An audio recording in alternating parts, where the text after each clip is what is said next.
देखिए, जब बात बुंदेलखंड की राजनीति की होती है तो जालौन जिले की 220 काल्पी विधानसभा सीट को इसका प्रवेश द्वार कहा जाता है। दरअसल यमुना किनारे बसी ये ऐतिहासिक जमीन न सिर्फ सियासी मिजाज तय करती है, बल्कि बुंदेलखंड की सत्ता की चाबी भी इसी दहलीज से होकर गुजरती है। आइए जानते हैं काल्पी का क्या कुछ समीकरण है इस खास रिपोर्ट में।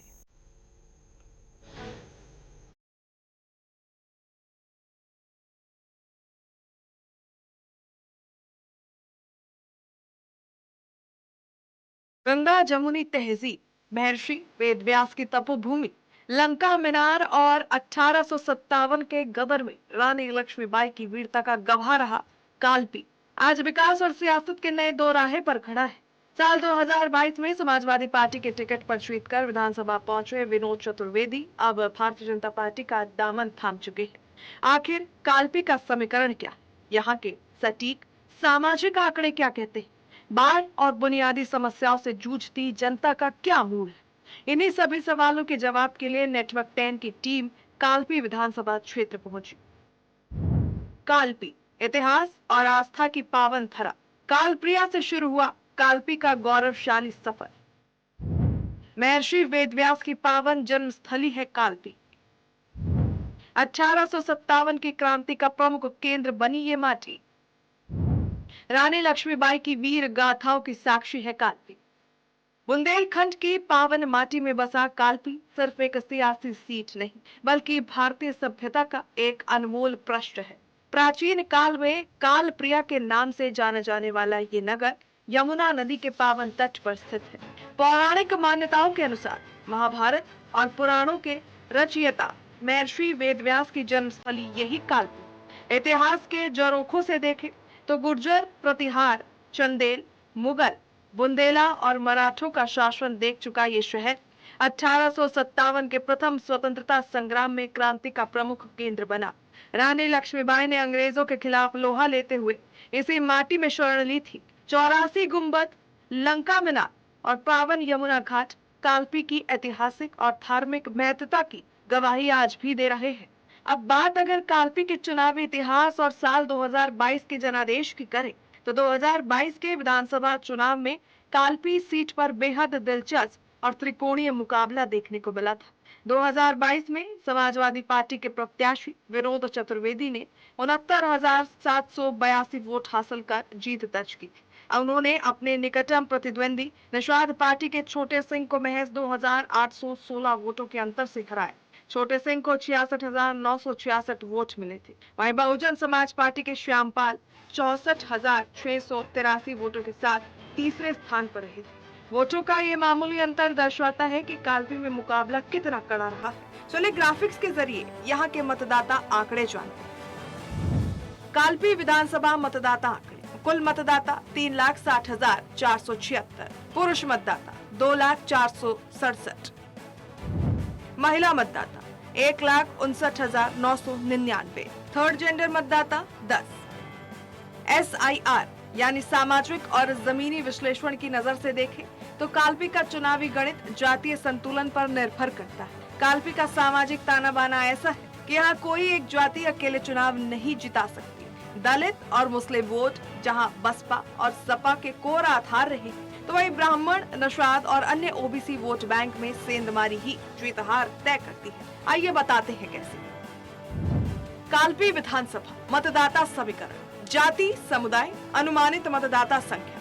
दलित अनुसूचित जाति मतदाता 75,000 से 80,000। मुस्लिम मतदाता 35,000 से 40,000। निषाद, मल्लाह, केवट समुदाय 30,000 से 35,000। ब्राह्मण मतदाता 25,000 से 30,000। यादव और पाल, गडरिया 20,000 के करीब। कुर्मी, लोधी और अन्य पिछड़ा वर्ग 40,000 के करीब। कालपी में विकास की नई रफ्तार। सत्ता का साथ, कालपी का तेजी से विकास। 54 करोड़ से चमकी सड़कें, सफर हुआ सुहावना।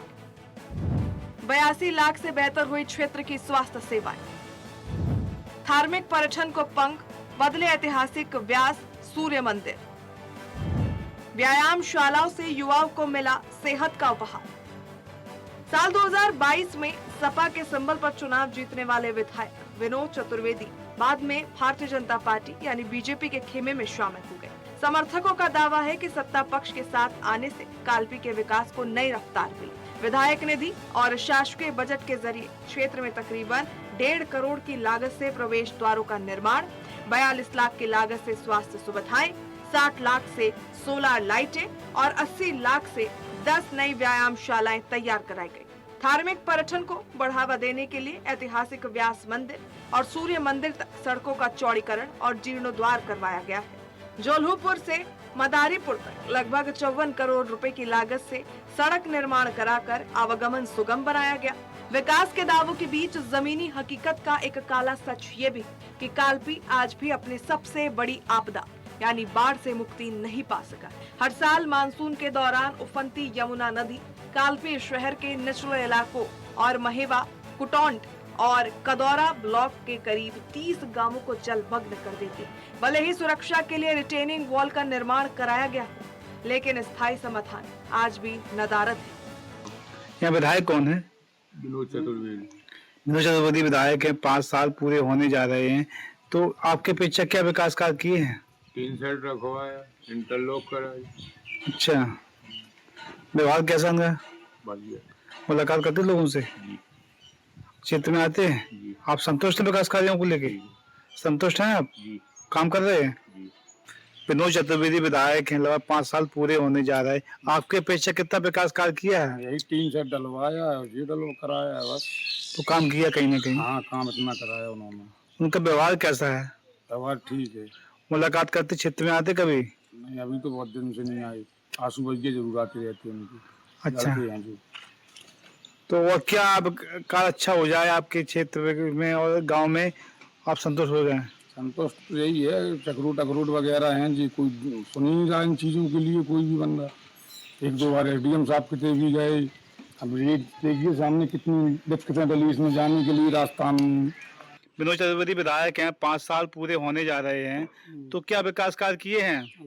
रोड दिया जो यहाँ से वहाँ तक कम से कम 100 सीसी। आप संतुष्ट हैं विकास कार्यों को लेके? हाँ ठीक है, कैसा व्यवहार उनका है? बढ़िया है। मुलाकात करते कभी? आए नहीं है कब आऊँगा? आज नहीं है? नहीं आए नहीं है एक बेर। कभी देखा नहीं है? कैसे विधायक हैं?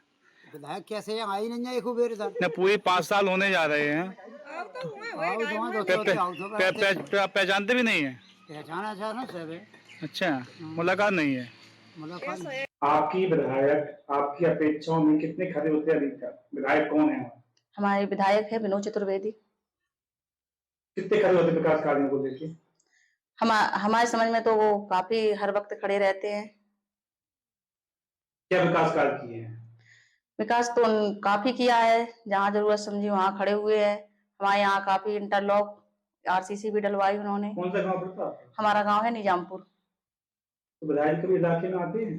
हाँ आते हैं, जब उनको बुलाया जाए, किसी के यहाँ गमी हो जाती है, कुछ जरूरत समझ में आती है तो बराबर खड़े हुए दिखाई देते हैं। विधायक के कार्यकाल को कैसे देखते हैं? हमें तो बहुत बढ़िया लगता है उनका काम, जब उनको बुलाया जाए, पुकारा जाए, तब वो खड़े हो जाते हैं यहाँ पे आके। आपकी विधानसभा में इस कार्यकाल में कितनी प्रगति हुई है? हमारी विधानसभा में तो लगता है लमसम बहुत ही अच्छा काम हुआ है। दिख रहा है, सब लोगों के टूटे फूटे रोड पड़े थे, उन्होंने सब एक साथ से खड़े करके सबसे रोड बढ़िया बनवा दिए हैं। कहीं कोई प्रॉब्लम नहीं आती है, देखने में तो सब कुछ बढ़िया कार्य चल रहा है मेरे यहाँ। सड़कों के कायाकल्प और मंदिरों के जीर्णोद्धार के साथ कालपी अब विकास की नई राह पर आगे बढ़ रहा है। हालांकि बस स्टैंड, पर्यटन सुविधाओं और 4 लेन जैसी व्यवस्था बनते ही ये गति दोगुनी हो जाएगी। बाढ़ के स्थायी समाधान और रोजगार के नए अवसरों के साथ ऐतिहासिक कालपी जल्द ही अपने संपूर्ण और समृद्ध विकास की ओर नई उड़ान भरेगा। आपके विधायक आपकी अपेक्षा में कितने खरे उतरे हैं विकास कार्यों को लेके? बहुत विकास कार्य किया उन्होंने। कुटौंध में हर जगह, पूरे कालपी विधानसभा क्षेत्र में सब जगह विकास कार्य हुआ है उनके साथ। क्या विधायक जी कभी इलाके में आते हैं? बिल्कुल, हमेशा आते जाते रहते हैं। विधानसभा में विकास कार्यों को लेकर संतुष्ट हैं आप? बिल्कुल संतुष्ट। क्या आपकी राय विकास कार्यों को लेकर क्या राय है? उनके विकास कार्य हमेशा अच्छे हुए हैं और आगे भी हो रहे हैं और बहुत अच्छा उन्होंने काम किया है। हमारे गांव में तो विकास कुछ नहीं कराया, गड्ढे पड़े हुए हैं, बड़ा परेशानी है, लोग बाग हैरान हो रहे हैं। दिक्कतें आती हैं? दिक्कतें नहीं आती हैं, कई आए दिन लोग गिरते हैं। कहीं विधायक जी आपके क्षेत्र में कभी आते हैं? आते हैं, घूम के चले जाते हैं, कोई काम काज होता है तब आते हैं और चले जाते हैं। विधानसभा में विकास कार्यों में कितने संतुष्ट हैं आप? संतुष्ट का है, हमारे गांव में विकास नहीं हुआ, क्या संतुष्ट होंगे? क्या हमारे गांव में, क्या हमारे क्षेत्र में विकास नहीं हुआ?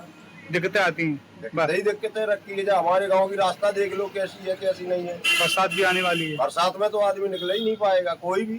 कभी कहा नहीं विकास कार्य बोले? वो कहते हैं का देखते नहीं, आते नहीं क्या, जाते नहीं क्या। आपके विधायक आपकी अपेक्षा में कितने खरे उतरे हैं?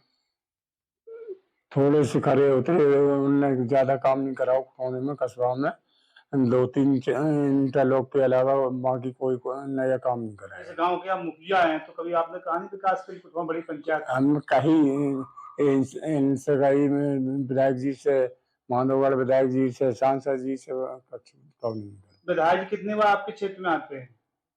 बहुत कम आते हैं, साल खान में आए तो आए। विकास कार्यों को लेकर आप संतुष्ट हैं कि नहीं है? विकास कार्य तो हमारे कस्बा कुठौन में तो नहीं करा हो जाए, नहीं कराया, तो आप संतुष्ट नहीं हैं विकास कार्यों को लेकर? आपकी विधायक आपकी अपेक्षा में कितने खरे उतरे विकास कार्यों को लेकर? हमारी ग्राम पंचायत में विधायक जी ने छोटा सा एक काम कराया है, जो बाबूराम के घर से मुन्ना लाल के घर तक 2 मीटर चौड़ी सीसी है, वो कराई है। इसके अलावा कुछ नहीं करा। पिछले चुनाव में आपके क्या मुद्दे थे और आने वाले में क्या रहेंगे? आने वाले क्या, गांव का विकास हो, जो बड़े कार्य हैं ग्राम पंचायत से हटके जो कार्य होते हैं वो विधायक जी को कराना चाहिए ग्राम पंचायत में आगे। क्या विधायक जी इलाके कभी आते क्षेत्र में? विधायक जी कभी नहीं आते हैं, कभी कभार आते हैं तो क्षेत्र में घूम जाते हैं, अकेले गांव नहीं आते हैं। विधायक के कार्यकाल कैसे देखते हैं आप? अब कार्यकाल को कैसे देखते हैं? कार्यकाल तो ठीक है भाई, अब वो लहर है तो इस हिसाब से वो सही है विधायक। और क्या विधानसभा में इस कार्यकाल में क्या प्रगति हुई है? कुछ नहीं हुई है, एक सीसी छोटी सी डलाई है, इसके बाद कुछ नहीं कराया। आपके विधायक आपकी अपेक्षा में कितने खरे उतरे अभी तक विकास कार्यों को लेकर? मेरे यहाँ खरे सही तो नहीं उतरे, मगर थोड़ा बहुत काम कराया है, 1-2 किलोमीटर का ने काम कराया है। पिछले चुनाव में आपके क्या मुद्दे थे विकास कार्य को, क्या काम हुआ है? मुद्दे तो काफी होते हैं, मगर नहीं तो कोई यहाँ तक उलझे हुए रहते हैं क्षेत्र में, कालपी विधानसभा में कोई काम ही नहीं हो पाता है। राज्य का भी क्षेत्र में आते कालपी विधानसभा में? अब बस कुठौन में कई साल में आते हैं तो एक मुख लोगों से मिलके चले जाते हैं। विधायक के कार्यकाल कैसे देखते हैं आप? देखते क्या, कुछ काम ही नहीं हो रहा है, का है जहाँ से आए वहीं से वहीं के चले गए। आप संतोष नहीं है विकास कार्यों को लेकर? संतोष का, जब पब्लिक से उसकी सुनवाई नहीं हो तो संतोष का हो। कालपी विधानसभा का चुनावी समीकरण जितना ऐतिहासिक है उतना ही रणनीतिक भी है। एक तरफ ऐतिहासिक और धार्मिक धरोहरों का गौरव है, तो दूसरी तरफ बाढ़ और बुनियादी सुविधाओं के लिए तरसती जनता का दर्द। विनोद चतुर्वेदी के बीजेपी में जाने के बाद आने वाले चुनावों में समीकरण बदलना तय है। क्या विकास के दावों के दम पर सत्ता की लहर चलेगी या फिर स्थानीय समस्याएं बाजी पलटेंगी, ये तो आने वाला समय ही बताएगा।